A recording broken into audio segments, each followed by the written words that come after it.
Hello friends, welcome to the nursing notes YouTube channel. आज की इस वीडियो के अंदर हम मेडिकल सर्जिकल नर्सिंग यूनिट 2 पढ़ने वाले हैं, जिसका हम पार्ट 2 पढ़ने वाले हैं। ठीक है, पार्ट 2 क्यों? क्योंकि पार्ट फर्स्ट हो चुका है। आपने अगर प्रीवियस वीडियो नहीं देखी है, अगर पार्ट 1 नहीं देखा है, तो आपको डिस्क्रिप्शन बॉक्स में पार्ट 1 की लिंक मिल जाएगी, वहां से जाके आप वॉच कर सकते हैं। यूनिट 2 का नाम है common sign and symptom and management. ठीक है, common sign and symptom management में हमने पहले पार्ट्स में फ्लूइड एंड इलेक्ट्रोलाइट्स पढ़ लिया था, vomiting, dyspnoea and cough related respiratory obstruction पढ़ लिया था, फीवर एंड शॉक पढ़ चुके थे। अब पार्ट 2 के अंदर हम अनकॉन्शियस साइन ऑफ पढ़ेंगे, पेन पढ़ेंगे, इनकॉन्टिनेंस पढ़ेंगे, एडिमा पढ़ेंगे और एज रिलेटेड प्रॉब्लम जैसे गेस्ट्राइटिस जो होता है ना, सॉरी, गैरिटिस जो होता है ना, वो पढ़ेंगे हम। तो देखते हैं, चलते हैं। ये है हमारा पार्ट 2, जिसको सबसे पहले हम six unconscious and sign of, जिसको फैंटिन भी बोलते हैं। ठीक है, ये पढ़ने वाले हैं। तो सबसे पहले डेफिनेशन पढ़ लेते हैं, क्या होता है डेफिनेशन। तो अनकॉन्शियसनेस क्या होता है? State of being unaware and unresponsive. ठीक है, कोई भी पेशेंट है, कोई भी इंसान है, अगर वो ऐसी कंडीशन में है कि उसको ना तो कोई रिस्पॉन्स दे रहा है, ना किसी चीज के बारे में सुन रहा है, ना कोई अवेयर कर रहा है। ठीक है, अवेयर नहीं है किसी चीज के बारे में, किसी चीज से भी मतलब उसको सुनाई नहीं दे रहा, कोई रिस्पॉन्स ही नहीं दे रहा, तो उस कंडीशन को क्या बोलेंगे? अनकॉन्शियस बोलेंगे। कॉन्शियस मतलब जैसे मैं आपसे बोल रहा हूँ, आप सुन रहे हो। ठीक है, अनकॉन्शियस मतलब ये होता है कि पड़े रहना। जैसे नींद होती है ना, नींद हो जाती है, उस कंडीशन में क्या कोई हिलाएगा तो हम उठ जाएंगे, तो कॉन्शियस हो जाएंगे। लेकिन अनकॉन्शियस ऐसी कंडीशन होती है जिसमें पेशेंट रिस्पॉन्स ही नहीं करता है। ठीक है, देन साइनकोप मतलब temporary loss of consciousness due to low blood flow and to the brain. ठीक है, जब हमारी बॉडी के जो ब्रेन होता है उसमें लो ब्लड फ्लो हो जाता है, मतलब बॉडी का जो ब्लड का जो फ्लो है वो अच्छे से नहीं हो पाता है, उस कंडीशन में क्या हो जाता है? लॉस ऑफ कॉन्शियसनेस हो जाता है। टेम्पररी लॉस ऑफ कॉन्शियसनेस मतलब शॉर्ट टाइम के लिए लॉस ऑफ कॉन्शियसनेस हो जाता है। क्यों हो जाता है? जब हमारी ब्रेन के जो वेन्स होती है, आर्टरीज होती है, वहां पे लो ब्लड फ्लो होने लग जाता है उस कंडीशन में। तो उस कंडीशन को बोलते हैं साइनकोप। ठीक है, कोस किसके कारण? लो ब्लड प्रेशर, लो बीपी के कारण, एनीमिया, अगर ब्लड की कमी है बॉडी के अंदर तो उसके कारण भी हो सकता है, कोस हो सकता है। हाइपोग्लाइसीमिया के कारण, सीजर के कारण, ब्रेन इंजरी हुई है तो उसके कारण, और स्ट्रोक। ठीक है, स्ट्रोक हुआ है तो उस कारण भी आपको ये कोस हो सकता है। साइन एंड सिम्टम क्या क्या देखने को मिल सकता है? लॉस ऑफ कॉन्शियसनेस हो सकता है, पेल स्किन हो सकती है, weak pulse and cold extremities. ठीक है, कोल्ड एक्सट्रीमिटाइटिस हो सकता है, ये एक साइन एंड सिम्टम है। देन मैनेजमेंट कैसे कर सकते हैं इसका? Place in side lying covering position. ठीक है, lying covering position, side lying position provide करना है पेशेंट को। Check airway, breathing and circulation. ठीक है, चेक करना है एयरवे को कि सांस ले रहा है, खुली है कि नहीं है, ब्रीथिंग को चेक करना है, और साथ साथ सर्कुलेशन हो रहा है कि नहीं, ब्लड का, एयर का, सबको। ठीक है, मॉनिटर वाइटल्स। ठीक है, वाइटल साइंस मॉनिटर करते रहना है, बीपी, पल्स, ऑक्सीमीटर वगैरह सब कुछ। Provide glucose. ठीक है, इफ लो शुगर, अगर लो शुगर मतलब ग्लूकोज प्रोवाइड करना है अगर लो शुगर है तो। और हॉस्पिटलिटी इफ परसिस्टेंट। ठीक है, हॉस्पिटल के अंदर ही पेशेंट को रखना है, हॉस्पिटलाइज्ड। ठीक है, नर्सिंग रिस्पॉन्सिबिलिटी क्या हो सकती है? Maintain airway and safety, record duration and frequency, ये नर्सिंग रिस्पॉन्सिबिलिटी के अंदर आ गया। Provide reassurance post recovery and educate on warning sign and prevention. ठीक है, एजुकेट करना है पेशेंट को। ठीक है, इन सब चीज के बारे में, ये नर्सिंग रिस्पॉन्सिबिलिटी हो गई। देन हम पेन देख लेते हैं। पेन क्या होता है? तो पेन अनप्लेजेंट सेंसरी और emotional experience due to tissue damage और डिसीज। ठीक है, किसी भी डिसीज या किसी भी टिश्यू डैमेज के कारण हमारी बॉडी के अंदर सेंसरी और इमोशनली जो एक्सपीरियंस होता है वो अनप्लेजेंट हो जाता है। मतलब क्या हो जाता है, हमारी बॉडी या टिश्यू कोई सा भी डैमेज हुआ है तो उस कंडीशन में क्या होता है, हमारी जो स्किन होती है ना, वो मतलब वहां पे पेन होने लग जाता है, तो उसी कंडीशन को पेन बोलते हैं। ठीक है, डेफिनेशन ये है, अनप्लेजेंट सेंसरी और emotionally experience due to tissue damage and disease. कितने टाइप्स की होती है? एक्यूट और क्रोनिक हो गया, सोमेटिक वेसल्स और न्यूरोपैथी, ठीक है। ये 2 टाइप्स की बताई गई है यहाँ पे, एक्यूट और क्रोनिक एक में बता दिया, और सोमैटिक, विसरल एंड न्यूरोपैथी ये सेकंड टाइप्स की, ये 2 टाइप्स के पेन होता है। कोज किसके कारण? इंजुरी के कारण हो सकता है, सर्जरी कोई सी भी हो रही है उसके कारण, इन्फ्लामेशन के कारण, और किसी भी डिसीज के कारण। साइन एंड सिम्टम क्या? वर्बल कंप्लेन, ठीक है, जैसे पेन हो रहा है तो हम किसी को बोल के बता सकते हैं, ठीक है। लाइक जैसे डॉक्टर पूछता है कि कहाँ पेन हो रहा है तो हम बता सकते हैं यहाँ पेन हो रहा है, हाथ में, पाँव में, गले में, सिर में, ठीक है। फेशियल एक्सप्रेशन से चेक कर सकते हैं। इंक्रीज पल्स, बीपी, ठीक है, हमारा ब्लड प्रेशर इंक्रीज हो सकता है। रेस्टलेसनेस और गाइडरिंग गार्डरिंग हो सकती है, ये साइन एंड सिम्टम हो सकता है, ठीक है। मैनेजमेंट, असीन यूजिंग पेन स्केल, ठीक है, 0 to 10 जो पेन स्केल होता है उससे असीस कर सकते हैं, उसको मैनेजमेंट के अंदर आता है। Give analgesic, paracetamol, non steroid जो ड्रग्स होती है, NSAID जो होता है, और ओपाइड्स, ठीक है, गिव एनाल्जेसिक दे सकते हैं। नॉन ड्रग मेथड जैसे हीट कोल्ड थेरेपी दे सकते हैं पेशेंट को। रिलैक्सेशन और डिस्ट्रक्शन जिसके कारण मतलब मैनेजमेंट के अंदर हो सकता है। कंफर्ट मेजर लाइक रिपोजिशनिंग, ठीक है, जिससे पेशेंट को जिस पोजीशन में कंफर्ट लगता है उसको हम दे सकते हैं, पेशेंट को प्रोवाइड कर सकते हैं, ये मैनेजमेंट के अंदर। नर्सिंग रिस्पॉन्सिबिलिटी में असीस एंड डॉक्यूमेंट पेन रेगुलरली, ठीक है, पेन को रेगुलरली असीस करते रहना है और डॉक्यूमेंटेशन करते रहना है, नोट करते रहना है।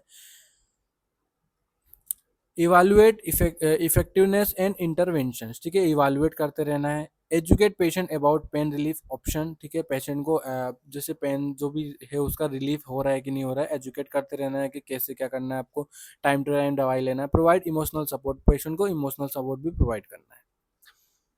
देन 7th हो गया हमारा इनकॉन्टिनेंस, जिसको यूरिनरी और फीकल भी बोल सकते हैं। तो definition, involuntary loss of control over urination और डिफिकेशन, ठीक है। इनवॉलेंट्री लॉस ऑफ कंट्रोल, ठीक है, हमारा कंट्रोल जो इनवॉलेंट्री जो कंट्रोल होता है ना, एक तो वॉलेंट्री कंट्रोल होता है जो हम कंट्रोल कर सकते हैं, लेकिन एक इनवॉलेंट्री कंट्रोल होता है, ठीक है, जिसको हमारा ब्रेन कंट्रोल करता है। तो यहाँ पे क्या लॉस ऑफ कंट्रोल हो जाता है ओवर, जैसे यूरिनेशन के कारण या डिफेकेशन के कारण, तो उस कंडीशन को इनकॉन्टिनेंस बोलते हैं। कोज किस किस के कारण कोज हो सकता है? नर्व डैमेज है तो उसके कारण कोज हो सकता है, एजिंग के कारण हो सकता है, यूरिनरी ट्रैक इन्फेक्शन के कारण हो सकता है, और पोस्ट सर्जरी के कारण हो सकता है, सर्जरी के बाद, ठीक है। साइन एंड सिम्टम क्या क्या देखने को मिल सकता है? लीकेज ऑफ यूरिन और स्टूल, ठीक है, यूरिन और स्टूल का लीकेज हो सकता है। स्किन रेसेज और इन्फेक्शन, ठीक है, स्किन रेसेज होने के चांसेस है और इन्फेक्शन भी होने के चांसेस साइन एंड सिम्टम हो सकता है। एम्बरासमेंट और डिप्रेशन, ठीक है, ये भी एक साइन सिम्टम हो सकता है। मैनेजमेंट के अंदर use of adult diapers and absorbent pads, ठीक है, ये मैनेजमेंट के अंदर आ गया, ठीक है, पैड्स लगा सकते हो आप पेशेंट को अगर वो हो रहा है। ब्लैडर ट्रेनिंग टेक्निक, ठीक है, ब्लैडर ट्रेनिंग टेक्निक देना है पेशेंट को। कैथेटराइजेशन इफ नेसेसरी, अगर पेशेंट कॉन्शियस है तो उसको कैथेटर की जरूरत नहीं रहती है, क्योंकि अगर उसको फील नहीं हो रहा है तो आप दे सकते हो, ठीक है, लेकिन अगर अनकॉन्शियस पेशेंट है तो कैथेटर भी लगा सकते हो आप, क्योंकि नेसेसरी होता है, ज़रूरी होता है। और पेशेंट को अगर फील नहीं हो रहा है और वैसे ही निकल रही है वॉशरूम और मतलब स्टूल पास हो रहा है बिना उसके फीलिंग हुए, तो उसको ही इनकॉन्टिनेंस बोलते हैं, ठीक है। तो उस कंडीशन में भी आप लगा सकते हैं कैथेटर यूरिन के लिए। Medication if over active bladder, ठीक है, मेडिकेशन देते रहना है। Management, nursing responsibility, maintain skin hygiene को मेंटेन करना है। Encourage fluid intake unless restricted, ठीक है, इनकरेज फ्लूइड इनटेक, ठीक है, फ्लूइड इनटेक जो होता है इनकरेज करवाना है, ठीक है, ज़्यादा मतलब फालतू नहीं देना है पेशेंट को। और रिश्योर एंड सपोर्ट पेशेंट इमोशनली, ठीक है, पेशेंट को इमोशनली सपोर्ट करना। प्रिवेंट प्रेशर सोर, ठीक है, प्रिवेंट करना है प्रेशर सोर से, मतलब जैसे बेड सोर हो जाता है, बेड पे पड़े पड़े पेशेंट को बेड सोर हो जाता है, वुंड हो जाता है, तो उसको भी प्रिवेंट करवाना है। देन एडिमा क्या होता है? एडिमा देख लेते हैं।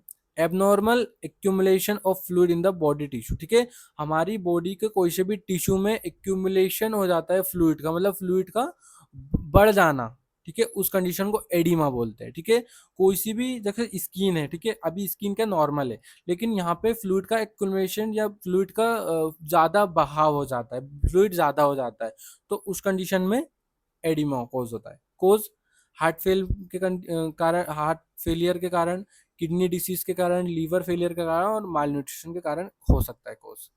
साइन एंड सिम्टम, स्वेलिंग हो सकती है स्पेशली लेग और फेस में, टाइट स्किन हो सकती है, वेट गेन हो सकता है और डिक्रीज मोबिलिटी हो सकती है। ये sign and symptom. Then management में क्या कर सकते हैं, एलिवेट अफेक्टेड लिम्स, जो लिम्स अफेक्टेड है उसको एलिवेट कर सकते हैं इधर उधर। लिमिट सोल्ट इंटेक, ठीक है, सोल्ट इंटेक लिमिट करना है, लिमिटेड करना है। एडमिनिस्ट्रेशन डायूरेटिक एग्जाम्पल फुरोसोमाइड, जो फुरोसोमाइड जो ड्रग होती है वो एडमिनिस्ट्रेशन करना है पेशेंट को। मॉनिटर फ्लूइड बैलेंस, ठीक है। ट्रीटमेंट अंडरलाइन कॉजेस, ठीक है, अंडरलाइन जो भी कॉजेस है उसको ट्रीटमेंट करवाना है। नर्सिंग रिस्पॉन्सिबिलिटी क्या हो सकती है, check for pitting oedema, monitor daily weight, educate patient on low sodium diet and maintain skin integrity, ठीक है, मेंटेन करना है स्किन की इंटीग्रिटी को।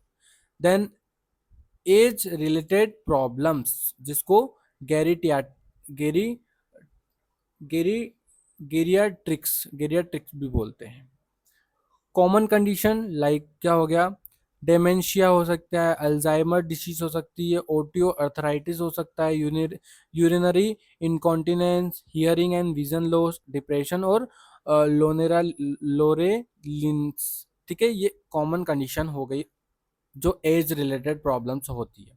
मैनेजमेंट कैसे कर सकते हैं, routine health checkup, fall prevention measures, ठीक है, न्यूट्रिशनल सपोर्ट, हाई फाइबर और कैल्शियम डाइट, जैसे ओल्ड एज पेशेंट होते हैं ना, ओल्ड एज पर्सन होते हैं, उसका हाई फाइबर डाइट देना ही चाहिए, कैल्शियम की भी, जिसमें कैल्शियम की मात्रा ज़्यादा हो, हाई फाइबर डाइट हो, ठीक है। असिस्ट इन एडीएल बाथिंग और ड्रेसिंग, ठीक है, एडीएल असिस्ट करना है बाथिंग टाइम और dressing time. Use of assistive device, glass और वॉकर्स, ठीक है, ग्लासेस और वॉकर्स देना है, यूज करना है उसके साथ। नर्सिंग रिस्पॉन्सिबिलिटी क्या हो सकती है इस कंडीशन में, प्रोमोट डिग्निटी एंड इंडिपेंडेंस, ठीक है, प्रमोट करना है डिग्निटी को और इंडिपेंडेंस करवाना है।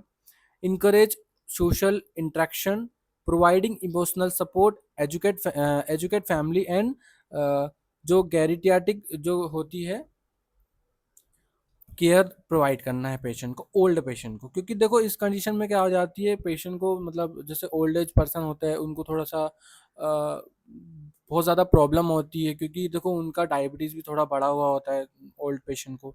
कोई कोई का ठीक होता है, लेकिन बहुत सारी चीज़ें जैसे कॉमन कंडीशन मैंने आपको बता ही दिया, डेमेंशिया हो सकता है पेशेंट को, अल्जाइमर डिसीज की कंडीशन जो होती है उस पेशेंट को बहुत सारी दिक्कतें आती है, ओस्टियोआर्थराइटिस, ठीक है, जोड़ों में दर्द होने लग जाता है पेशेंट को, ओल्ड एज पर्सन को, मतलब होता ही है ये, घुटनों में तो बहुत ज़्यादा दर्द होता है, तो उस कंडीशन में आप कैल्शियम वाली डाइट दे सकते हो। यूरिनरी इनकॉन्टिनेंस हो सकता है, ठीक है, यूरिन वेस्ट मतलब फील नहीं होता है फिर भी यूरिन निकल जाता है, तो ऐसे पेशेंट वालों को ध्यान देना है थोड़ा। हियरिंग में प्रॉब्लम हो जाती है, विजिंग में भी प्रॉब्लम हो जाती है, डिप्रेशन हो सकता है ओल्ड एज पेशेंट को, क्योंकि जैसे बहुत ज़्यादा ध्यान नहीं देते हैं ना ओल्ड पे, मतलब जैसे ओल्ड एज वाले जैसे दादा दादी को ध्यान नहीं देते, तो वो क्या अकेले में सोचने लग जाते हैं, ओवर थिंकिंग करने लग जाते हैं, तो इस कंडीशन में, ठीक है। तो थैंक यू गाइस, अगर आपको वीडियो अच्छी लगी हो तो वीडियो को लाइक करके चैनल को सब्सक्राइब जरूर करें और बेल आइकन को जरूर दबाएं, और अगर आपको कुछ भी डाउट हो तो आप कमेंट बॉक्स में बता सकते हैं।